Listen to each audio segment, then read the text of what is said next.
काल परभणी या ठिकाणी महामानव डॉक्टर बाबासाहेब आंबेडकर यांच्या पुतळ्यासमोरील संविधानाची प्रत एका माथेफिरूने त्याची विटंबना करण्यात आलेली आहे। त्याच्या या कृत्याचा भीमराज सेना पक्ष हा तीव्र शब्दात निषेध व्यक्त करतो व त्याच्यावर राजद्रोहाचा गुन्हा दाखल करावा असा तेथील पोलीस प्रशासनाला मागणी करत आहे। त्याचप्रमाणे आत्ताच माझी जिल्हाधिकारी गावडे यांच्याशी बोलणं झालेलं आहे।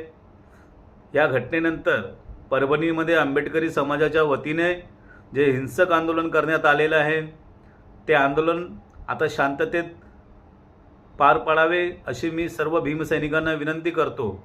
त्याचप्रमाणे त्या ठिकाणी स्थानिक प्रशासन, पोलीस प्रशासन यांनी जातीने लक्ष घालून त्या समाजकंटकाच्या पाठीमागे इतर काही लोक आहे का याची चौकशी करावी व भीमसैनिकावर खोटे गुन्हे दाखल करू नये।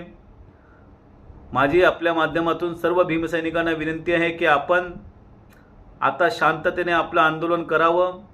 त्याचप्रमाणे महाराष्ट्राचे मुख्यमंत्री देवेंद्र फडणवीसजी, त्याचप्रमाणे अजितदादा पवार यांनी देखील या प्रकरणामध्ये लक्ष घालून त्वरित या ठिकाणी जे गुन्हेगार असतील त्यांच्यावर राजद्रोहाचा गुन्हा दाखल करून अशा प्रकारे यापुढे कोणी संविधानाप्रती अपमान करणार नाही अशा प्रकारे त्याच्यावर कायद्याने शिक्षा करावी आणि या महाराष्ट्रामध्ये कायद्याचं राज्य आहे असं दाखवून द्यावं।